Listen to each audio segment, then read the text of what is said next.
എന്ത് പ്രയോജനം ഉണ്ടാകുക? ഒരു പ്രയോജനമൊന്നുമില്ല.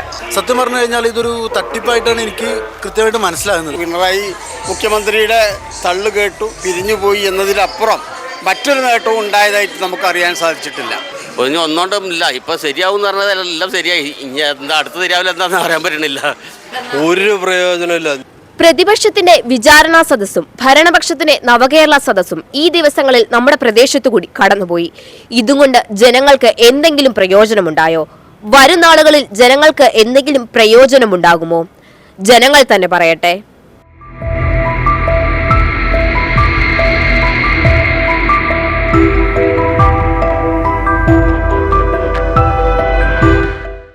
നവകേരള സദസ്യാത്രയും പ്രതിപക്ഷത്തിന്റെ വിചാരണ സദസ്യാത്രയും അരീക്കോടുകൂടി കടന്നുപോയി.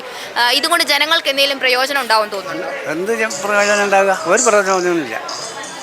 മുഖ്യമന്ത്രി ഇങ്ങനെ പോകാമെന്നല്ലാതെ കുറേ മന്ത്രിമാരും പോകാമെന്നല്ലാതെ വേറെ ഒരു പ്രശ്നവുമില്ല.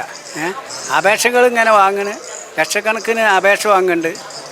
പരാതി വാങ്ങുന്നല്ലാതെ പരാതിയൊക്കെ ഓരോ ഡിപ്പാർട്ട്മെൻറ്റിക്ക് ഒരു പ്രശ്നവുമില്ല. അത് ജനങ്ങളെ ഒരു ഇതാക്കാനുള്ളൊരു ഏർപ്പാടെന്നല്ലാതെ ഒന്നുമില്ല. ജനങ്ങൾക്ക് അതുകൊണ്ടൊരു ഗുണമില്ല. ജനങ്ങൾക്ക് ഒരു ഗുണം കിട്ടണ്ടേ? അത് ഇതിന് കിട്ടൂല. മനസ്സിലായി? അവർ തല്ലും അടിച്ച് പൊളിച്ച് നാസാക്കുക. കോടിക്കണക്കിന് ഉറുപ്പ്യൻ്റെ ബസ് വാങ്ങുക. 1 കോടി 5 ലക്ഷം ഉറുപ്പ്യൻ്റെ ബസ്സാണ്. പിന്നെ ഇത് എത്ര ഉറുപ്പ്യാണ്? എല്ലാ സാധാരണ ബാഗിൽ മറ്റോടത്തുനിന്നും എല്ലാ ഡിപ്പാർട്ട്മെൻറ്റിൽ നിന്നും പൈസ വാങ്ങുക. എന്നിട്ട് അവരെ പാർട്ടി ശരിയാക്കുക. അതായത് തിരഞ്ഞെടുപ്പിൻ്റെ ഒരു മുന്നോടിയാണിത്, അവരെ ഈ പ്രചരണം. അതല്ലാതെ ഒരു പ്രശ്നവും അതിലുണ്ടാവില്ല. പിന്നെ ഇപ്പം മനുഷ്യനെ ബുദ്ധിമുട്ടിച്ച് എന്നല്ലാതെ തല്ലും. കുറേ കുട്ടികൾ തല്ലുക, വയസ്സായ ആൾക്കാർ, വികലാംഗന്മാരൊക്കെ തച്ച് നാശമാക്കുക. ഇങ്ങനെയുള്ള ഒരു പ്രവൃത്തിയാണ് അവരുടേത്. അല്ലാതെ വേറെ പ്രശ്നങ്ങളൊന്നുമില്ല. പിന്നെ പെൻഷൻ 5 മാസത്തെ പെൻഷൻ ഉണ്ട് ഇപ്പോൾ കൊടുക്കാൻ. ഇപ്പം ഇന്നലെ പറഞ്ഞു കേട്ടു 1 മാസ പെൻഷൻ കൊടുക്കുക എന്നുള്ളത്. ഇതാണ് ഇപ്പോൾ ഉള്ളത്. അല്ലാതെ വേറെ പ്രശ്നമൊന്നുമില്ല. ഭരണം എന്ന് പറഞ്ഞാൽ വളരെ അങ്ങേയറ്റത്തെ മോശപ്പെട്ട ഭരണമാണ്.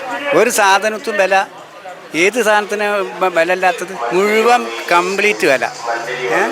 അപ്പം എന്താ അറിയോ, ഇത് പിന്നെ എന്താ പറഞ്ഞേ, 33 കൊല്ലം ബംഗാൾ ഭരിച്ചിട്ട് ഇപ്പം അവിടെ തൊട്ട് നിൽക്കാൻ ആണില്ല. കമ്മ്യൂണിസ്റ്റ് പാർട്ടി എന്ന് പറഞ്ഞ സാധനമില്ല ഇപ്പോൾ അവിടെ. മനസ്സിലായോ? അതേമാതിരി ലാസ്റ്റിലെ കമ്മ്യൂണിസ്റ്റ് ഭരണമാണ് ഇവിടെ ഉണ്ടാവുന്നത്. ഒരു പ്രയോജനമില്ല. ഒരു പ്രയോജനം ഞങ്ങൾക്ക് പ്രതിസന്ധിക്ക് കൂടുതലായും കണ്ടേ അല്ല കുണം കിട്ടൂല. എല്ലാം മോശത്തിലാണ്. ഒരു ബസ്സും കേൾക്കില്ല. ഒക്കെ ഇത് ആ പെട്ടിക്കടല്ല ഇങ്ങനെ ഒന്നും പരിഹാരം കിട്ടൂല. അതൊക്കെ ഉറപ്പാണ്. അത് കിട്ടൂല. ഒരു പരിഹാരം കിട്ടൂല. ബുദ്ധിമുട്ട് തന്നെ നിങ്ങൾക്കൊരു തൊഴിലൊത്തും കിട്ടുന്നില്ലല്ലോ. ഒരു പെൻഷൻ കൊടുക്കണില്ല. അതേമാതിരി പണിയും കാര്യമാവുന്നില്ല. മൊത്തത്തിൽ ഡിമ്മായി കിടക്കല്ലേ. കേരള ഗവൺമെൻറ്റിൻ്റെ പിന്നെ ജനസമ്പർക്ക യാത്ര അല്ലേ, ആ ജനസമ്പർക്ക യാത്ര അരീക്കോട് കഴിഞ്ഞു. പക്ഷേ എന്താണ് അതുകൊണ്ട് ഈ അരീക്കോട് കൂടിയ ആളുകൾക്ക് ഉണ്ടായിട്ടുള്ള നേട്ടം? ഒന്നും പറയാനില്ല. പിണറായിയും മന്ത്രിമാരും വന്നു, ബസ്സിൽ വന്നു, കുറേ ആൾ കൂടി, അവരങ്ങോട്ട് പിരിഞ്ഞു പോയി. പിണറായി മുഖ്യമന്ത്രിയുടെ തള്ളു കേട്ടു പിരിഞ്ഞുപോയി എന്നതിലപ്പുറം മറ്റൊരു നേട്ടവും ഉണ്ടായതായിട്ട് നമുക്കറിയാൻ സാധിച്ചിട്ടില്ല. ഇപ്പോൾ നമ്മൾ ഉദാഹരണം പറയുകയാണെന്നുണ്ടെങ്കിൽ നമ്മുടെ മാവേലി സ്റ്റോറുകൾ അടഞ്ഞു കിടക്കുകയാണ്. ഒന്നുമില്ല. ഇപ്പോൾ പോയാൽ എല്ലാവർക്കും താങ്കൾക്കടക്കം കാണിക്കുന്ന സത്യമാണത്. കാണാൻ സാധിക്കുന്നതാണ്. ഒന്നുമില്ല. മാവേലി സ്റ്റോറുകളൊക്കെ പിന്നെ അടഞ്ഞു കിടക്കുകയാണ്. ഒരു സാധനമില്ല. ഉപ്പില്ല, മുളകില്ല, പരിപ്പില്ല. 13 ഐറ്റം നിത്യോപയോഗ സാധനങ്ങളിൽ ഒന്നുപോലും ഇല്ല. ഇപ്പോൾ പോയാൽ കിട്ടാവുന്നത് എന്താണെന്ന് വെച്ചാൽ സോപ്പ്, ചീർപ്പുകളൊക്കെ കിട്ടും. അതിൻ്റെ അപ്പുറത്തേക്കൊന്നും മാവേലി സ്റ്റോറുകളിൽ നിന്ന് കിട്ടാനുമില്ല. പിന്നെ അരി മുതൽ ഉപ്പ് വരെയുള്ള സാധനങ്ങളുടെ വിലക്കയറ്റം, അതും രൂക്ഷമായ വിലക്കയറ്റമാണ്. വിലക്കയറ്റം എന്ന് സാധാരണഗതിയിൽ പറഞ്ഞു പോകാൻ പറ്റുന്നൊരു വിലക്കയറ്റമല്ല, രൂക്ഷമായ വിലക്കയറ്റം തന്നെയാണ് ഉണ്ടായിട്ടുള്ളത്. വില കയറാത്തതായിട്ട് എന്തുണ്ടോ എന്ന് ചോദിച്ചാൽ ഈ ഒരു പിണറായി സർക്കാരിന് മാത്രമേ വില കയറാത്തതായിട്ട് ബാക്കിയുള്ളൂ. ജനങ്ങൾക്ക് എല്ലാ മേഖലയിലും പിടിച്ചുപറിയാണ്. ഇപ്പോൾ ഒരു തൊഴിലിലാണ്, കുടുംബശ്രീയിലാണെങ്കിലും നിർബന്ധിത ഫണ്ടാണ് ശേഖരിക്കുന്നത്. പിന്നെ ജനങ്ങൾക്ക് എല്ലാ മേഖലയും സ്തംഭിപ്പിക്കുകയാണ്. ഇപ്പം നമ്മൾ ടൂറിസ്റ്റ് വണ്ടീൻ്റെ ഓണറാണ്. അപ്പോൾ അതിലൊക്കെ കളർ കോഡ് പറഞ്ഞാണ്ട് ഓരോ വണ്ടിയുമ്പോൾ 2 ലക്ഷം റുപ്യ വീതം എക്സ്ട്രാ ഫിറ്റിങ്ങും വന്നു. KSRTC വരെ ഒരു പെയിൻറ്റ് വരെ മാറ്റിയൊന്നുമില്ല. കോടതി ഇടപെട്ടിട്ടും ചെയ്തില്ല. ഈ സർക്കാർ ഇത് എല്ലാം ശരിയാവുമെന്ന് പറഞ്ഞാൽ ഇപ്പോൾ എല്ലാം ശരിയായിക്കൊണ്ട് നിൽക്കുകയാണ്. ഓരോ ദിവസം അവതാളത്തേക്ക് പോവുകയാണ്. ജനങ്ങൾക്ക് ജീവിതത്തിന് ഇപ്പോൾ രാഷ്ട്രീയമോ മുഖ്യമന്ത്രിയോ അതിൻ്റെ ആവശ്യമില്ല. എല്ലാ മേഖലയും നിർമ്മാണ മേഖല മൊത്തം സ്തംഭിപ്പിച്ചു. ഇനി ഒന്നുകൊണ്ടും ഇല്ല. ഇപ്പോൾ ശരിയാവും എന്ന് പറഞ്ഞാൽ എല്ലാം ശരിയായി. ഇനി എന്താ അടുത്ത് ശരിയാവില്ല എന്താണെന്ന് പറയാൻ പറ്റണില്ല. പ്രതിപക്ഷത്തിന് രൂപ കുഴപ്പമില്ല. ഇനി ഭരണപക്ഷം വരുമ്പോൾ എന്താ പറയാനും പറ്റില്ല. എല്ലാവരും ഒരു മാതൃക കാണിച്ചു കൊടുത്താൽ പ്രതിപക്ഷത്തിന് സാധ്യതയുണ്ട്. ഇപ്പോൾ സർക്കാർ വണ്ടികൾ ഇഷ്ടംമാരുണ്ടായിട്ട് ഇത്ര ആഡംബര വണ്ടിയും ഓരോ യൂണിറ്റിൽ നിന്ന് ഫണ്ടും ശേഖരിപ്പിച്ചാണ്ട് അങ്ങനെ മുഖ്യമന്ത്രി ചെയ്യേണ്ടത് ജനങ്ങളെ ദ്രോഹിക്കുന്നത് നല്ലതല്ല. ഒരു നേട്ടം ഉണ്ടാവില്ല. എന്ന് പറഞ്ഞാൽ തെരഞ്ഞെടുപ്പിലേക്ക് പോകുന്ന എന്ന് പറഞ്ഞാൽ ഇപ്പോൾ സംജാതമായിരിക്കുന്ന പാർലമെൻറ്റ് തെരഞ്ഞെടുപ്പിൽ എങ്ങനെയെങ്കിലും 10 സീറ്റ് തരപ്പെടുത്തുക എന്നുള്ളതാണ് ഈ ഒരു യാത്രൻ്റെ പിണറായി സർക്കാർ ഉദ്ദേശിക്കുന്നത്. അതിനപ്പുറം ഒന്നുമില്ല. ജനങ്ങൾക്ക് വേറെ ഒരു നേട്ടവും. അതേസമയത്ത് ഇന്നലെ അരീക്കോട് ഒരു വിചാരണ സദസ്സ് നടന്നു. ആ ഒരു വിചാരണ സദസ്സിൽ പ്രതിപക്ഷ നേതാവിൻ്റെ തൊട്ടടുത്ത് പോയിക്കൊണ്ടാണ് ഈ ഗ്രഹനാഥകളായിട്ടുള്ള സ്ത്രീകൾ അവരുടെ ആവലാതികളും പരാതികളുമൊക്കെ ബോധിപ്പിച്ചിട്ടുള്ളത്. ഇത് രണ്ടും തന്നെയാണ് അതിൻ്റെ ഒരു വ്യത്യാസം. ബാരിക്കേഡിൻ്റെ അപ്പുറം നിന്നുകൊണ്ട് ഉദ്യോഗസ്ഥന്മാരുടെ കയ്യിൽ പരാതി എഴുതി കൊടുത്ത് പോയി എന്നല്ലാതെ അതുകൊണ്ടൊരു നേട്ടവുമില്ല. എന്നാൽ നേരിട്ടൊരു പരാതി ബോധിപ്പിക്കാനുള്ള അവസരവും ജനങ്ങൾക്ക് കൊടുത്തിട്ടില്ല. ശരിക്കും പറഞ്ഞാൽ ഒരു രാജകീയ ഭരണത്തിൻ്റെ ഒരവസ്ഥയാണ് ഇപ്പോൾ കേരളത്തിൽ കാണപ്പെടുന്നത്. പ്രയോജനം ഉണ്ടാവും എന്നുള്ളത് അത്ര വലിയൊരു പ്രതീക്ഷയോടെ കാണുന്നില്ല. പക്ഷേ പ്രയോജനം ചില ആളുകൾക്കൊക്കെ കിട്ടും എന്ന് ഞാൻ വ്യക്തിപരമായിട്ട് മനസ്സിലാക്കുന്നു.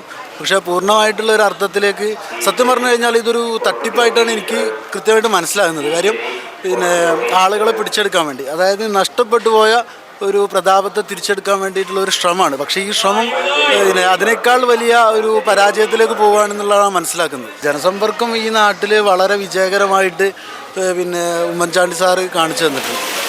അപ്പോൾ ജനസമ്പർക്കം എന്ന് പറഞ്ഞത് വളരെ നല്ല കാര്യമാണ്. പക്ഷെ അത് അത്ര വലിയ രീതിയിലുള്ള ഒരു സാമ്പത്തികം എടുത്തുകൊണ്ടുള്ള പരിപാടി ആയിരുന്നില്ല. സാമ്പത്തിക ചെലവ് കുറച്ചുകൊണ്ട് ജനങ്ങൾക്ക് അത് വിജയിച്ച് എന്നുള്ളത് അദ്ദേഹത്തിൻ്റെ മരണത്തോടുകൂടെ നമുക്ക് വളരെ കൃത്യമായിട്ട് മനസ്സിലായി. ഉമ്മൻചാണ്ടി സാറിൻ്റെ മരണത്തോടുകൂടെ വളരെ കൃത്യമായിട്ട് അത് മനസ്സിലായി. ഈ ഒരു ജനസമ്പർക്കം വിജയിച്ചു എന്നുള്ളത് മനസ്സിലായിട്ടുണ്ട്. ആ ഒരു കാരണത്താലാണ് ഇപ്പോൾ ഈ നവകേരള സദസ്സ് എന്നുള്ള പേരിൽ പിണറായി വിജയൻ സാറിൻ്റെ സർക്കാർ ഈ ഒരു കാര്യം നടത്തിക്കൊണ്ടിരിക്കുന്നത്. പക്ഷേ നവകേരള സദസ്സും ഉമ്മൻചാണ്ടി സാറിൻ്റെ ജനസമ്പർക്കവും വളരെ വലിയ മാറ്റമുണ്ട്. കാരണം അത് ഇപ്പോൾ നടത്തുന്ന ദൂരത്താണെന്നാണ് ഞാൻ മനസ്സിലാക്കുന്നത്. പിന്നെ അത് മാത്രമല്ല, ഇതുകൊണ്ട് ഒരുപാട് ബുദ്ധിമുട്ട് ജനങ്ങൾക്ക് പ്രയാസകരമായിട്ടുള്ള കാര്യങ്ങൾ ഉണ്ടാകുന്നുണ്ടെന്നാണ് ഞാൻ മനസ്സിലാക്കുന്നത്. ഈ ആ സദസ് കൊണ്ടൊന്നും ഒരു പുരോഗമനവും അല്ലെങ്കിൽ ജനങ്ങൾക്കൊരു ഉപകാരവും കൊണ്ടില്ല. അതിപ്പോൾ സാധാരണ ഒരു ഓഫീസിൽ നിന്നൊരു പരാതി കൊടുക്കുന്ന രീതിയിലൊരു പരാതി മാത്രമായിട്ടുള്ളൂ. അല്ലാതെ മുഖ്യമന്ത്രി നേരിട്ടൊരു പരാതി കൊടുക്കുമ്പോൾ അതിനുള്ളൊരു ആക്ഷനായിട്ട് അപ്പം തന്നെ ഒരു നടപടി സ്വീകരിക്കുക ഒന്നുമില്ല. അത് ഒരു വാങ്ങിയേക്കണ് ഓഫീസിൽ കൊണ്ടുപോകണ്. ഇന്നിൻ്റെ ആൾക്കാർക്ക് ഇപ്പോൾ ഒരു ആസ്പത്രീൻ്റെ ആവശ്യം പറയുകയാണെങ്കിൽ അവർ പറയും അത് മെഡിക്കൽ ഓഫീസറെ ഏൽപ്പിച്ചെന്ന് കാരണം ഒരു മറുപടിയാണ് വരുന്നത്. അല്ലാതെ അതിനൊരു നിയമം എടുത്തുനിന്നുള്ളൊരു പരിപാടി ഇതുവരെ വന്നിട്ടില്ല. മറ്റേ മുഖ്യമന്ത്രി ഉമ്മൻചാണ്ടിയുടെ കാലത്ത് എങ്ങനെയാ വെച്ചാൽ ഇത് നടത്തിയപ്പോൾ അവിടുന്ന് തന്നെ അതിൻ്റെ തീരുമാനങ്ങൾ അപ്പം തന്നെ ജനങ്ങൾക്ക് ചെയ്തു കൊടുത്തിരുന്നു. ഇപ്പോൾ ഇത് ജനങ്ങൾക്കൊരു ഉപകാരമില്ലാതെ വെറുതെ പൈസ ദൂർത്തടിക്കാനുള്ള ഒരു പരിപാടി എന്നതിൽ പറയാനുള്ളൂ. അത്രയും ആൾക്കാർ വരുമ്പോൾ അവർക്കൊരു കുപ്പി വെള്ളമല്ല, ഇവർക്ക് ഭക്ഷണ ഇഷ്ടംമാതിരി ആട് കോഴി പോത്ത് തന്നെ എല്ലാം ഉണ്ട്. ജനങ്ങൾക്ക് അവിടെ ഒരു കുപ്പി വെള്ളം പോലും ഇല്ലല്ലോ. അപ്പോൾ അതൊക്കെ ഒരു ഭരണാധികാരിക്ക് പറഞ്ഞ രീതിയല്ല ഇപ്പോൾ അയാൾ ചെയ്യുന്നത്. അതിനോട് യോജിപ്പില്ലാന്നുള്ളൂ. നമ്മൾ ഈ കുറി തുടർ ഭരണത്തിനും വേണ്ടി അത് വരണമെന്നില്ല ആഗ്രഹിച്ചിനി. പക്ഷേ ഇപ്പോഴാണ് അത് വരണ്ടില്ലേനിന്നില്ല ഇത് വന്നത്. പൊതുജനത്തിന് ഗുണമുണ്ടായിനോ എന്ന് ചോദിച്ചാൽ ഇല്ല. രണ്ട് പാർട്ടിക്കാരല്ലേ, രണ്ട് പാർട്ടിക്കാരും ഓരോന്ന് ചെയ്യാം. മറ്റോൽക്കെതിരായിട്ട് ഇന്നലെ വിചാരണ സദസ്സിൽ ഞാൻ പങ്കെടുത്ത ആളാണ്. ഞാൻ ഇവിടെ എറണാകുളം വനിതാ ലീഗിൻ്റെ മണ്ഡല ട്രഷറർ ആയിരുന്നു. ഇപ്പം അല്ല കേട്ടോ. ഇപ്പം ഞാൻ ഹോട്ടൽ നടത്തുന്നതുകൊണ്ട് ആ പരിപാടിക്ക് പോകാൻ പറ്റാത്തതുകൊണ്ട് ഇപ്പോൾ സാധാരണ മെമ്പറായി തുടരുകയാണ്. ഉമ്മൻചാണ്ടി സർക്കാരിൻ്റെ ആ പരിപാടിക്ക് ഒരിക്കലും എത്താൻ പറ്റില്ല. ഗുണമുണ്ടായെന്നത് നമുക്ക് തോന്നില്ല. എങ്ങനെ ഇപ്പം പറയാം, നമുക്ക് തൃപ്തരല്ല, ഭരണത്തിൽ അത് എത്രമാത്രം പറയുള്ളൂ. ഈ തുടർഭരണമാണ് എല്ലാത്തിനും പ്രശ്നം. തുടർഭരണമല്ല, ഭരണം മാറി മാറി വരണം എന്നുള്ളൊരു അഭിപ്രായമാണ് എനിക്കുള്ളത്. ഒരു പ്രയോജനമില്ല. നമ്മളൊക്കെ വിദ്യാഭ്യാസം ഇല്ലെങ്കിലും ഈ കഴിഞ്ഞു പോയ തലമുറയൊക്കെ കണ്ടുവന്നതല്ലേ. ഇതൊരു യോജിപ്പുള്ള സിസ്റ്റമല്ല. അതേപോലെ ഒരു മനുഷ്യനാണ് ഉമ്മൻചാണ്ടി സാറ്. രാഷ്ട്രീയം പറയല്ല, പക്ഷേ എന്തൊരു ജനങ്ങളോടുള്ള ഒട്ടൽ സംസാര ഭാഷ. പുള്ളിയുടെ തന്നെ പാർട്ടി ഒരു പയ്യൻ സെൽഫി എടുക്കാൻ വേണ്ടി ചെയ്തപ്പോഴുള്ള തട്ടും മറ്റുള്ളതും കൂടെ കാണുമ്പോൾ എൻ്റെ ഫാദറിനോടാണെങ്കിലും നമ്മൾ എതിര് പറഞ്ഞു പോകും. അങ്ങനെയുള്ള ആ പ്രാകൃത രീതിയാണ്. ഈ മനുഷ്യനൊക്കെ പറയണത് എന്താ, അധ്വാന വർഗത്തിൻ്റെ താഴെ കിടക്കണവൻ്റെ പാർട്ടി നേതാവ്, എന്നിട്ട് ഈ എവിഡൻസ് അടക്കമല്ലേ മകളുടെ പേരിലുള്ള കംപ്ലൈൻറ്റ്. ഇതൊക്കെ വെള്ളരിക്കാപട്ടണമല്ലല്ലോ. നമ്മൾ മറ്റു രാജ്യങ്ങളെക്കാളൊക്കെ ബുദ്ധിമാന്മാരാണ്. മലയാളീസിനോളം നല്ല സ്നേഹമുള്ളവരും വിവരമുള്ളവരും തരികിടകളും ഇല്ല.